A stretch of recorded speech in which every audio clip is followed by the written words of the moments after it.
Olá, amigos do canal Direito Descomplicado. Voltamos hoje para um dos nossos tradicionais encontros das quintas-feiras, onde nós falamos sobre direito penal. Hoje nós vamos iniciar o curso da Teoria Geral do Delito. Serão 15 encontros de até 15 minutos cada um.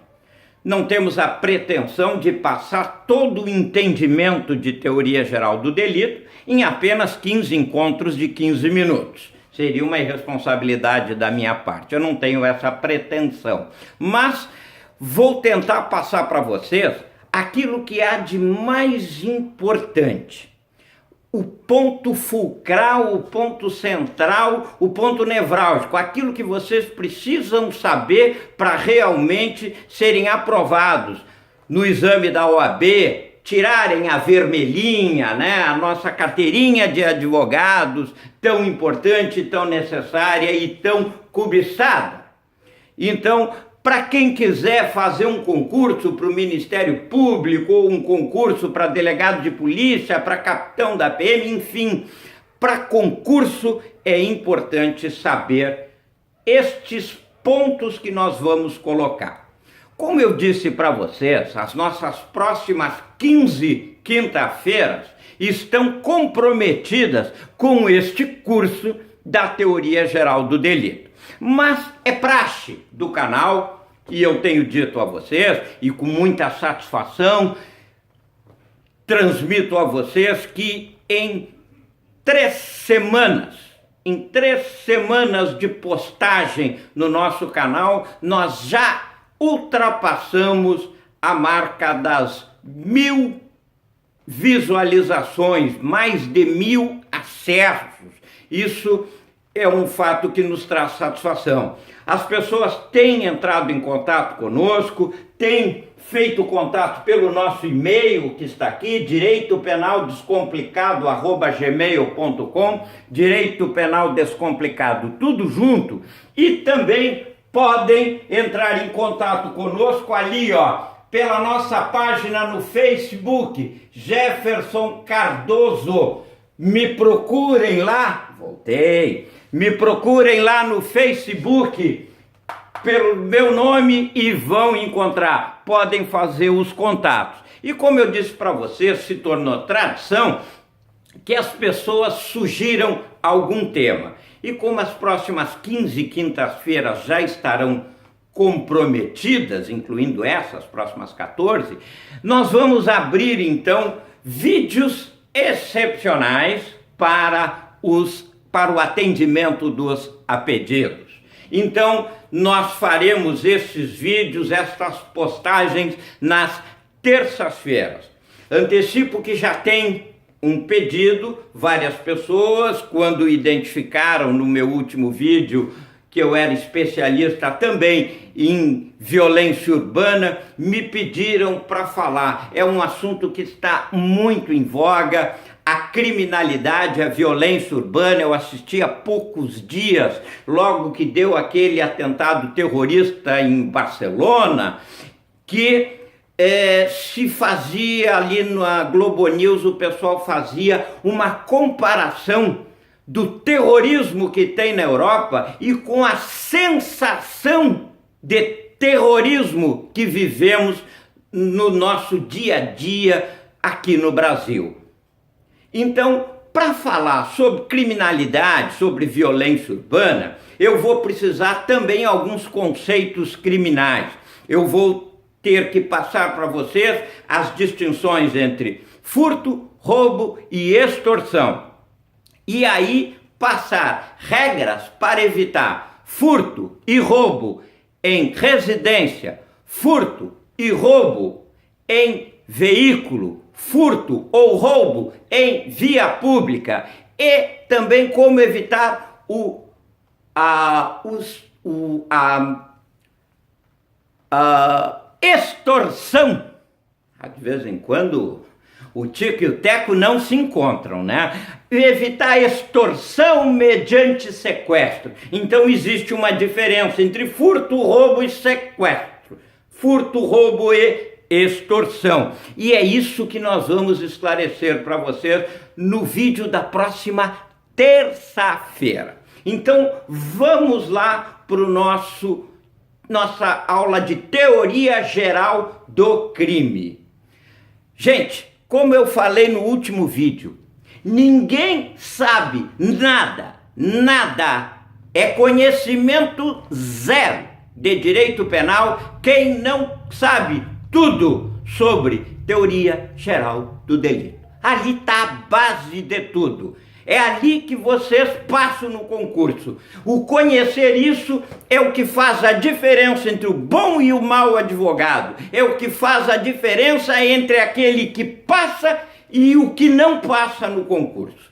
Então eu me senti no compromisso de trazer estas ideias aqui para vocês.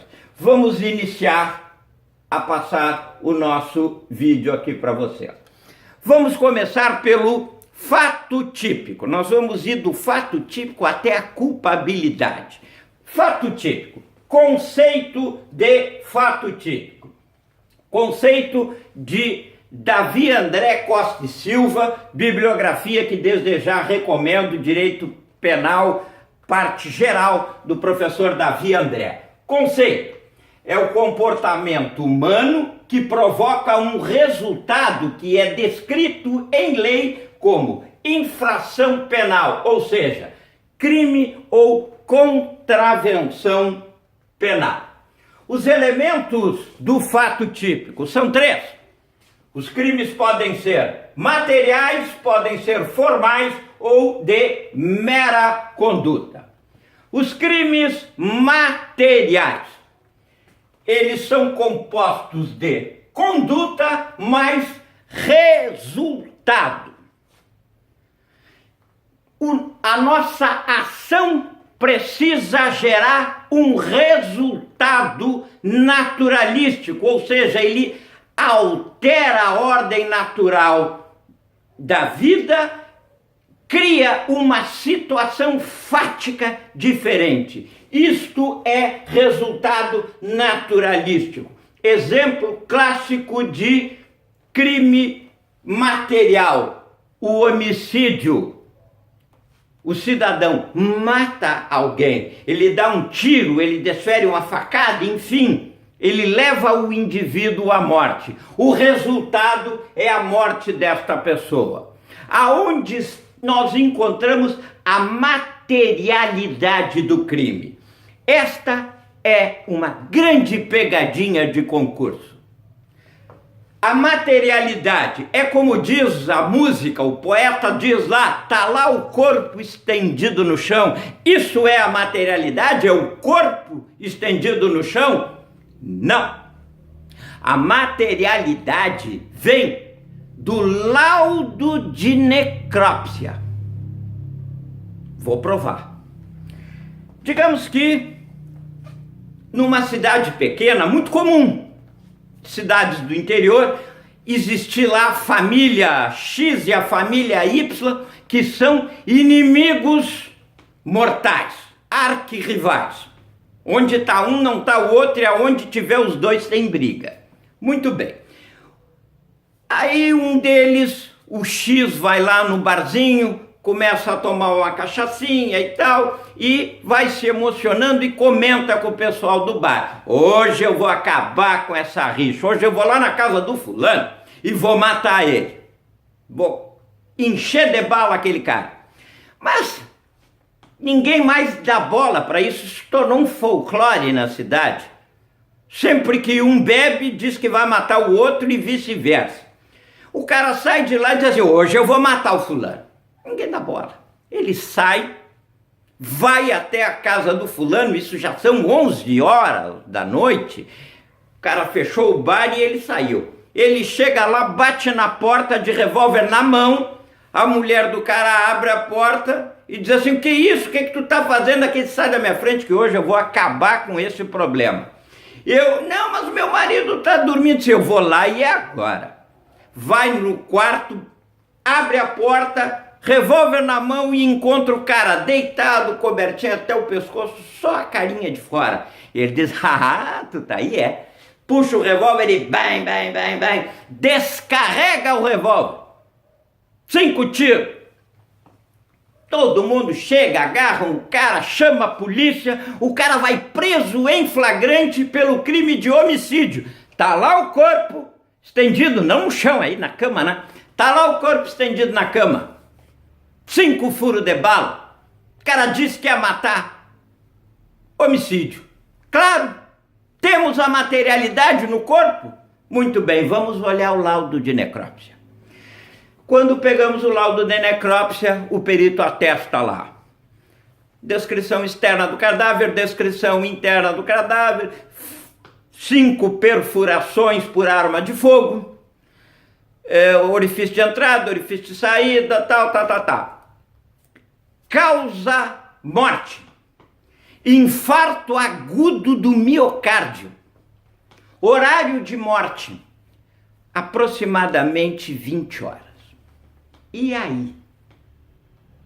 O cara cometeu o homicídio que todo mundo viu ele cometer? Não. Por quê? Porque a materialidade, o laudo de necrópsia, contrariou a realidade que todos imaginavam que fosse. Ou seja, ninguém pode matar alguém que já estava morto.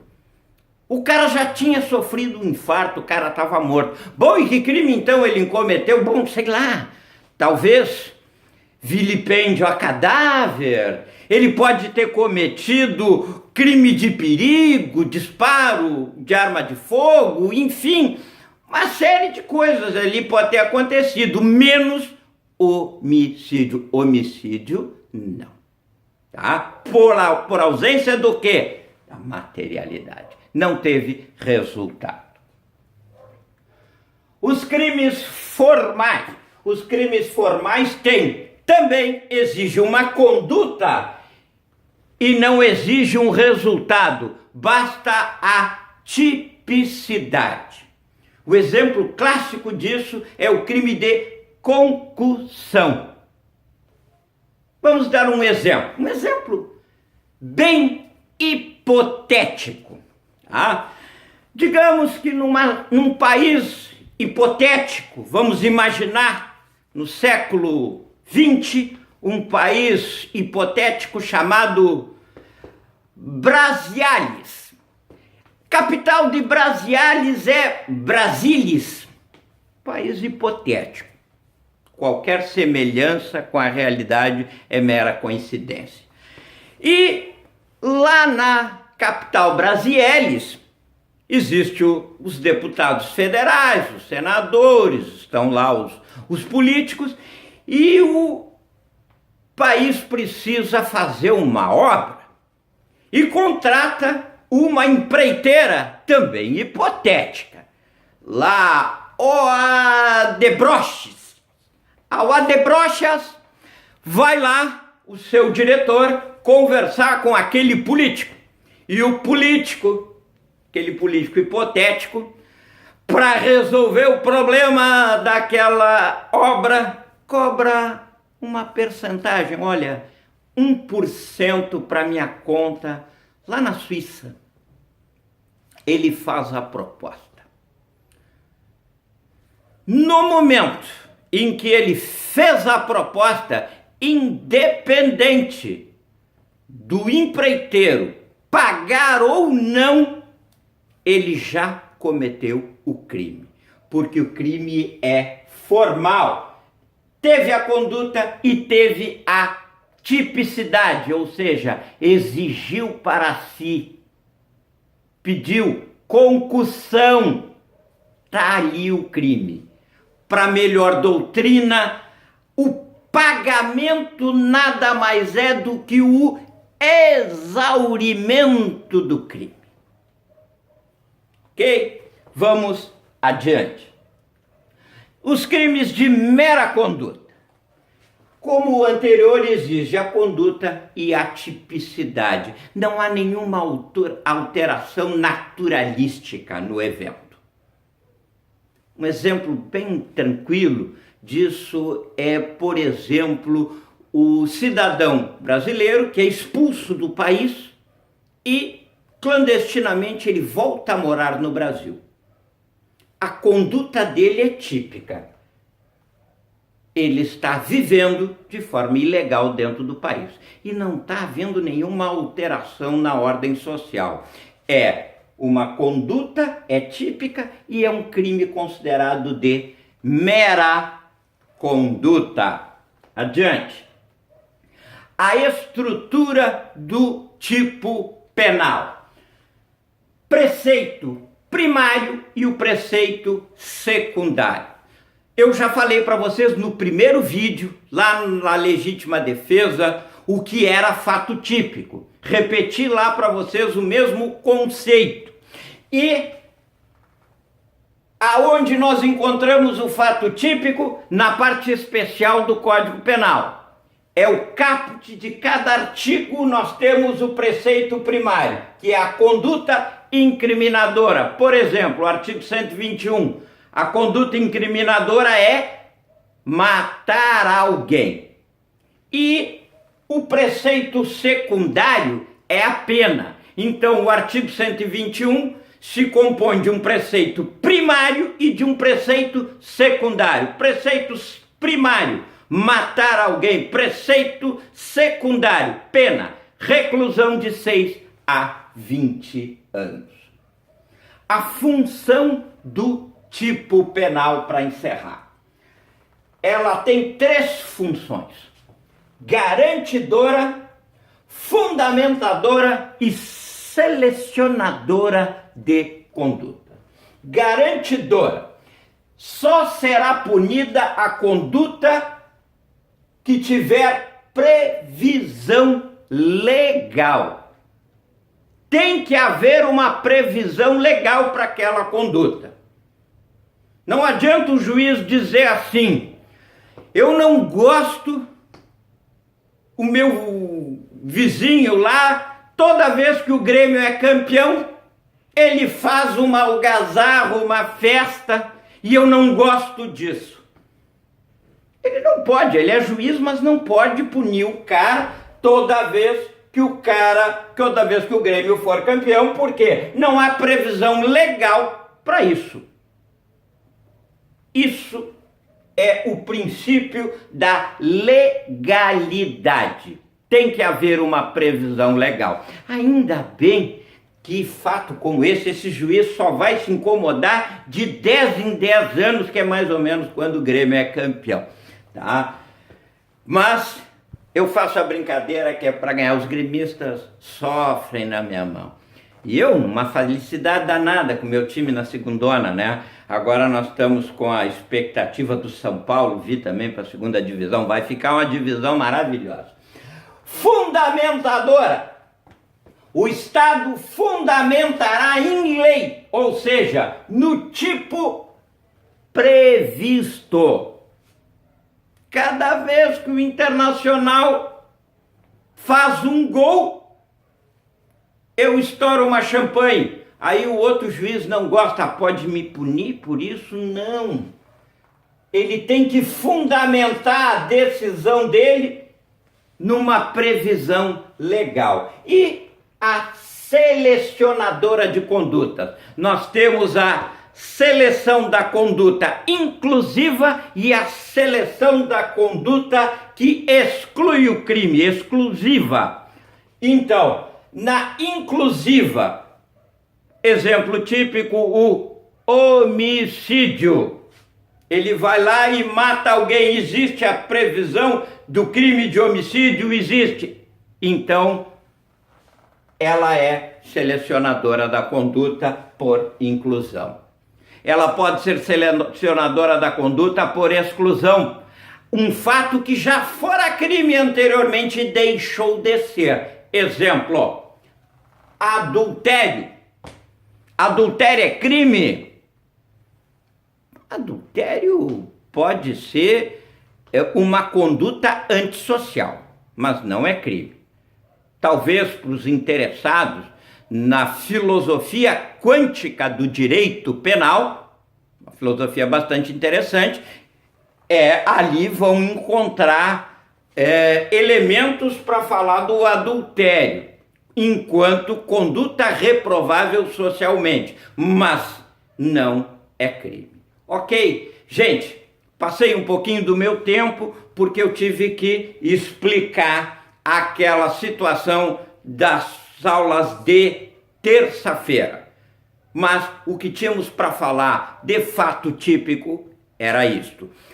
Quinta-feira que vem, novo encontro falando sobre as condutas. Conduta omissiva e conduta comissiva. Ok? Obrigado e até a próxima quinta-feira. Curtam nosso canal, deem um clique e compartilhem. Continuem compartilhando com os seus amigos. Muito obrigado.